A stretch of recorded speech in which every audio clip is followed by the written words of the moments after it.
ஸ்கூல்ல இருக்க ஒரு பொண்ணு அடிக்கடி ரெஸ்ட் ரூம் போயிட்டே இருக்கனால ஸ்கூல்ல இருக்க டாக்டர் அவளை கூப்பிட்டு செக் பண்ணி பாக்குறாரு. பார்த்த உடனே தெரியுது அவ பிரெக்னெண்டா இருக்கான்னு.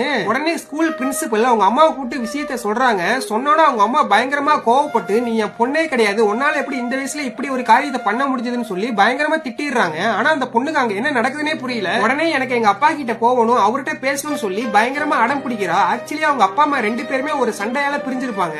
அதனால அந்த பொண்ணு அவங்க அப்பா கூட தான் நிறைய நேரம் இருந்திருப்பா. இதை தெரிஞ்ச ஸ்கூல் மேனேஜ்மெண்ட் இதுக்கு காரணம் கண்டிப்பா அவங்க அப்பாவா தான் இருப்பாருன்னு சொல்லி முடிவு பண்ணிடுறாங்க. இப்ப அப்பாவை கூப்பிட்டு மேட்டரை சொல்லும் போது அங்க இருக்க ஒரு சார் யாருக்கும் தெரியாம வீடியோ எடுத்து அப்பாவே பொண்ணு பிரெக்னென்ட் ஆகிட்டாருன்னு ஒரு மீமை கிரியேட் பண்ணி அதை சோசியல் மீடியால அப்லோட் பண்ணி விட்டுறாரு. அந்த மீம் அப்படியே வைரலாக ஊர் மக்கள் எல்லாம் சேர்ந்து ஹீரோவை போட்டு அடிப்பாங்க. அந்த இடத்துக்கு போலீஸ் வந்து அவர் அரெஸ்ட் பண்ணி கூட்டிட்டு போயிரும். ஆனா அங்க இருக்க ஒரு இன்ஸ்பெக்டர் தான் ஹீரோ மேல எந்த தப்பும் இல்லன்னு புரிஞ்சுக்கிட்டு ஹீரோ ரிலீஸ் பண்ணிடுவாரு. உடனே ஸ்கூல் பிரின்சிபல்ல கூப்பிட்டு உங்க ஸ்கூல் பேர் கெட்டு போக கூடாதுன்னு ஒரு அப்பாவி மேல பழிய தூக்கி போட்டீங்களான்னு சொல்லி ரொம்பவே கேவலமா திட்டி விட்டுறாரு. ஆக்சுவலி அந்த மீமை கிரியேட் பண்ண சார் தான் இந்த பொண்ணை இப்படி பண்ணிருப்பாரு. இது தெரிஞ்சதும் ஹீரோ அந்த சாரை கொலை பண்ணி எரிச்சிருவாரு. என்ன பிரச்சனையா இருந்தாலும் அப்பா கிட்ட சொன்னா சரியாகிரும் தான் அந்த பொண்ணு அப்பா கிட்ட பேசணும்னு துடிச்சிருப்பா. பொண்ணுக்கே தெரியாம அவளோட பிரெக்னன்சியை கலைச்சி அதுக்கு காரணமானவனை எரிச்சு பிள்ளைங்களோட ரியல் லைஃப் ஹீரோ அப்பா தான் சொல்லி இந்த படத்தை முடிச்சிருப்பாங்க. உங்களுக்கும் உங்க அப்பாவை ரொம்ப பிடிக்கும்னா இந்த வீடியோக்கு ஒரு லைக் போட்டுருங்க.